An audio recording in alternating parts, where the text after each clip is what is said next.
రాష్ట్ర విభజన సమయంలో ఆంధ్రప్రదేశ్కు 15 ఏళ్లు ప్రత్యేక హోదా కల్పించాలని రాజ్యసభలో బల్లగుద్ది మరీ డిమాండ్ చేసిన కేంద్ర మంత్రి వెంకయ్యనాయుడు నేడు దాని గురించి చిత్తశుద్దితో కృషి చేయడం లేదని విమర్శించారు మాజీ ఎంపీ హర్ష కుమార్.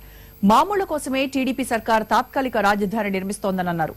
10 ఏళ్ల పాటు ఉమ్మడి రాజధాని అవకాశం ఉన్నా ప్రభుత్వం దానిని వదులుకొని ఆంధ్ర ప్రజలను అభద్రతా భావంలోకి నెడుతోందన్నారు. రాష్ట్ర విభజన విషయంలో అన్యాయం జరిగింది. వీళ్ళకి రాజధాని కూడా లేదు కాబట్టి ఈ రాష్ట్రం ముందుకు వెళ్ళాలంటే ఖచ్చితంగా ప్రత్యేక హోదా ఇవ్వాలి. ప్రత్యేక హోదా ఇచ్చినప్పుడే పరిశ్రమలు వస్తాయి. పరిశ్రమలు వచ్చినప్పుడే జీవనోపాధి దొరుకుతుంది.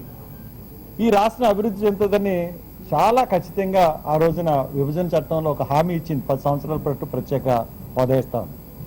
అప్పుడు వెంకయ్యనాయుడు గారు 10 సంవత్సరాలు కాదు 15 సంవత్సరాలు కావాలన్నారు.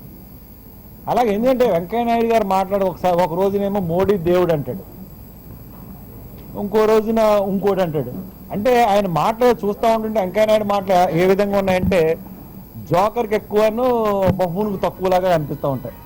అంత సెంట్రల్ మినిస్టర్ మాటలు కూడా అసలు చాలా అపహాస్యంగా, రాజకీయాలను కూడా అపహాస్యంగా చేసే విధంగా మాట్లాడుతూ ఉన్నాడు ఆయన.